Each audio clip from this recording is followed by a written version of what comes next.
Les principaux ténors de l'opposition politique congolaise, notamment Félix Tshisekedi, UDPS et alliés, Pierre Lumbi au Congo, Ensemble, F. Bazaïba, MLC-FRC, Freddy Matugulu Nguya Muyankir, CNB-Sianko, et Vital Kamerhe, UNC et alliés, se sont réunis, le 11 avril à Kinshasa, pour faire le point sur le processus électoral en cours.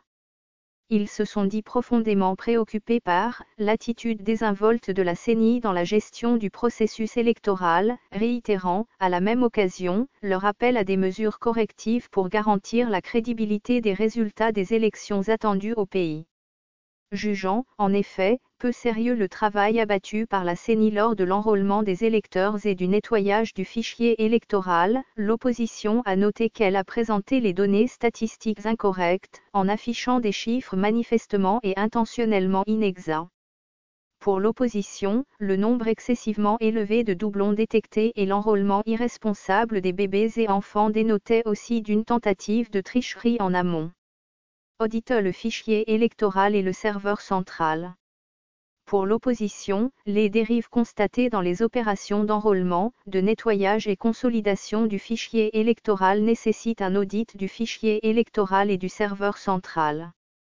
Cette action devra, selon elle, être suivie de la publication des radiés et des mineurs enrôlés par circonscription, l'annulation et le retrait des cartes invalidées en vue d'éviter toute exploitation ultérieure lors du vote.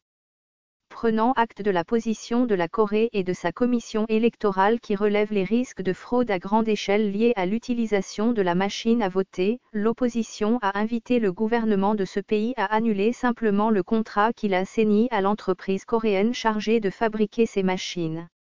Le gouvernement coréen s'étant désolidarisé de cette entreprise, elle, opposition, note de la rédaction, réitère son rejet de la machine et insiste auprès de la CENI sur l'urgence de l'abandon de ce projet porteur des germes de conflits et invite, par ailleurs, le gouvernement coréen à faire annuler le contrat liant l'entreprise Miru à la CENI, car conclu sur fond des graves suspicions de corruption, demande instamment aussi aux USA et aux pays occidentaux et la République de Corée de bloquer les comptes de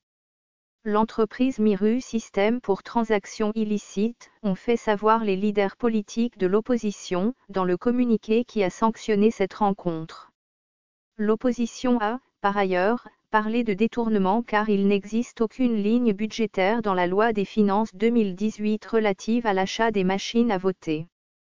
Notant également qu'une machine qui coûte en réalité $400 américains est achetée par la CENI au prix de $1 500 la pièce, elle invite le procureur général de la République à ouvrir une information judiciaire.